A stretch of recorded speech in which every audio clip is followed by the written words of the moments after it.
को जो मैंने आश्रित होती भगवान को सेवायत से माने भगवान को सहित आलाप आलोचना भी करछंती केबे केबे भगवान को से स्वप्न भी देखंती जे आपण केबे स्वप्न रे देखिचंती भगवान केमती देखा जांती भगवान केमती कथा कहंती। नहीं आज्ञा आम गुरु ठू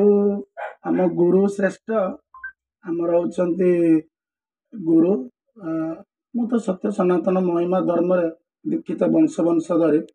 किंतु भीम भाई प्रभु हूँ कि बुद्धिया बाबा हूँ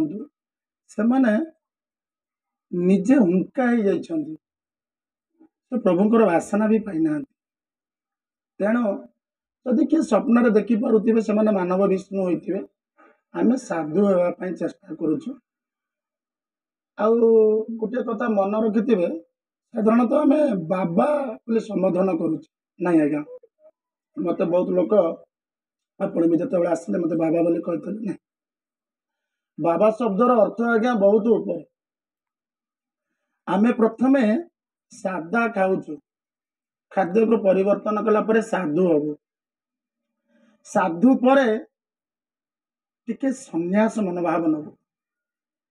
तापरे संत हबु तापरे त्यागी हबु तापरे वैराग्य मनोभाव आसियो तापरे आपण भक्त हेबे भक्त हैला परे भगवान को आपण स्मरण रे पाई परिबे तापरे आपण बा जी हेबे तापरे जी कटला परे बाबा हेबे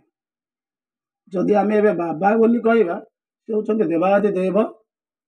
महेश्वर भोलानाथ बाबा आउ संसार रे जदि के कहउचंती आमे भी कहउछे किंतु मो हिसाब रे मु साधु मु मृत्यु पर्यंत मु संत होई परिबी कि नाही मु जानिनी और सन्यासी त्यागी बैरागी ये सब है कि जीवा को पड़ियो कारण ये साधु रे आमे गोटे कथा शिखिचु आम गुरु ए 5 वर्ष होला मैं आसले से कहले मठ कौन जानिचु मु कहली कौन ना मठ होची तो मन को ठ करिवु शून्य करिवु मु कहली बुझी पारले ना जते बेले तो पाखे षड़ चक्र जो अच्छी विकार अच्छी आम पाखे से तो पाखे आसबन जमी जदि किए तो पाखे पड़गला तो मन में क्वेश्चन आसबनी कहीं पड़ा तो मन में ये क्वेश्चन आसा दरकार मुझे उठे